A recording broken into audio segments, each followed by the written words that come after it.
I want you to just forget the endless flashcards and those ridiculously complex charts for a minute. Seriously. If you've ever struggled to keep track of which diuretic does what, where it works, and what weird side effect it has, then this is for you. We are going to build a mental model, a story, and not a factory, that's going to make all of this stuff completely intuitive. Not just for your exams, but for why it really counts in your clinical practice. So let's meet the main character of our story, the Nephron plant. I want you to picture this place as the most sophisticated, most critical recycling facility in the entire body. Its job is insane. Every single day, it processes your entire blood volume over and over again. It's watching this conveyor belt of filtered blood go by, and its whole job is to snatch back all the valuable stuff. Water, salt, you name it, and make sure only the true garbage gets sent out.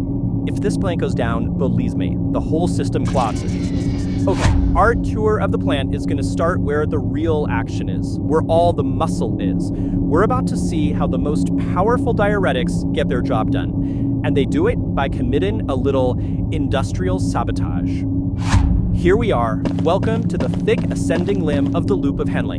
In our story, this is the heavy industrial sector. You can almost hear the noise.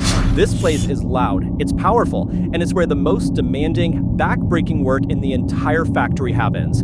This is not about being delicate. This is all about raw, brute force power.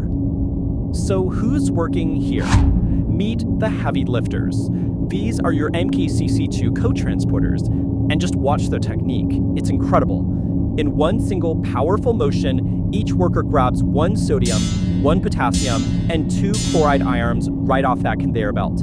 They are unbelievably strong and ridiculously efficient. And just how powerful are they? Well, get this. This one station, all thanks to the sheer force of these heavy lifters, is responsible for reabsorbing a staggering 25% of all the sodium that gets filtered into the plant. A full quarter of the entire plant's workload is handled right here. This is, without a doubt, the most dominant crew in the whole facility. And now, let's introduce our first group of agents. These are the loop diuretics. I want you to think of furosemide, bumetanide, and torsemide as a team of highly trained industrial saboteurs. They have one mission and one mission only. Get into this sector and shut down the heavy lifters. Completely. They are designed for one thing: maximum disruption. And the effect? It's absolutely traumatic. I mean, look, before the saboteurs show up, that conveyor belt is almost totally cleared of all the good stuff. But watch what happens the second they take out the heavy lifters. A massive, overwhelming flood of salt and water is just left stranded, and it all comes rushing downstream. This is what causes that incredibly powerful rapid diuresis that loop diuretics are famous for. But the factory doesn't just take this sitting down, it fights back. When plant management detects this catastrophic failure in the industrial sector, it triggers something called the braking phenomenon. Alarms start blaring, and urgent memos gets into all the downstream stations, basically ordering them to work overtime to do whatever they can to try and recapture some of those lost resources. And this, by the way, is exactly how drug tolerance to these powerful diuretics can develop over time. Okay, so we're leaving the raw power and the grime of the industrial sector behind us now. Let's head over to a department that's known less for its muscle and more for its precision, and for a very, very unique side effect. Welcome to the Distal Convoluted Tubule, or as we like to call it here at the plant, the finishing department.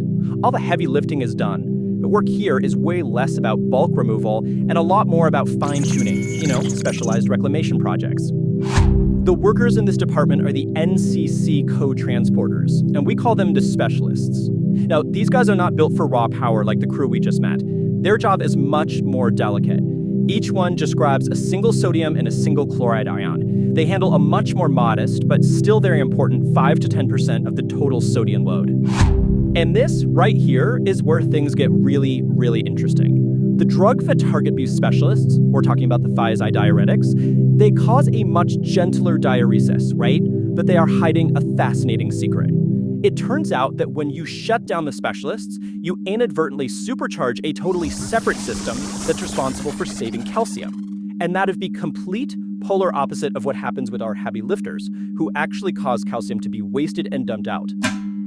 Okay, if you remember one single thing from this entire tour, let it be this. It's so important. The heavy lifters dump calcium, the specialists save it. That fundamental difference is the absolute key to mastering these two huge drug classes, and I guarantee you it is a favorite on exams. But wait, this story is not over, because the actions of both the saboteurs and the specialists have created a huge downstream problem, a real mess. So it's time to call in the cleanup crew. So here's the problem. That massive flood of sodium that was left on the belt, well, it eventually reaches the final station, the collecting duct. And the workers down here, they see this tidal wave of sodium coming and they completely panic. They start frantically grabbing as much sodium as they can, but here's the catch. To maintain the electrical balance of the cell, they have to trade it for something. And the victim is always potassium. They start kicking out potassium to save sodium, and this leads to a really dangerous potassium loss, also known as hypokalemia. So, to prevent this, let's call it an ecological disaster, we deploy a final group of agents, the case-sparing diuretics. We call them the environmentalists. Now, their main job isn't really to cause more diuresis, it's to protect the body's absolutely vital potassium reserves. And they do it in two very, very clever ways. Yeah, they have two clever strategies. Their first group, we call them the aldosterone antagonists. Think spironolactone. They work by blocking the manager. They basically intercept the memo from the hormone aldosterone that's ordering the potassium-wasting treat. Nope, not going to do it. The second group, the sodium channel blockers, like Amiloride, they're much more direct. They just go and physically plug the channel that lets the sodium in. So if sodium can't get in, there's no incentive to kick potassium out. Problem solved. Okay, wow, we have toured the entire plant, from the heavy industrial sector all the way to the final quality control checkpoint at the very end. So now, let's put everything we've learned together into a single comprehensive guide. And here it is, the entire factory manual on a single page. It's all right here. We've got our loop diuretics, the saboteurs, who go after the heavy lifters for a powerful diuresis, but end up wasting both calcium and potassium. Then we have the thiazides, our specialists, with a much more moderate effect, but they uniquely save calcium. And finally, our case-sparing environmentalists, who work at the very end of the line just to prevent that dangerous potassium loss caused by the others. So now, the final question, it's for you. After seeing how this plant really works, and how each of these different tools can disrupt it, how does this change the way you think? Which team would you call in for a patient in acute heart failure, someone with a massive fluid overload? And which crew would you choose for the quiet, long-term management of hypertension? The answer? Well, it's right there in the story of the factory.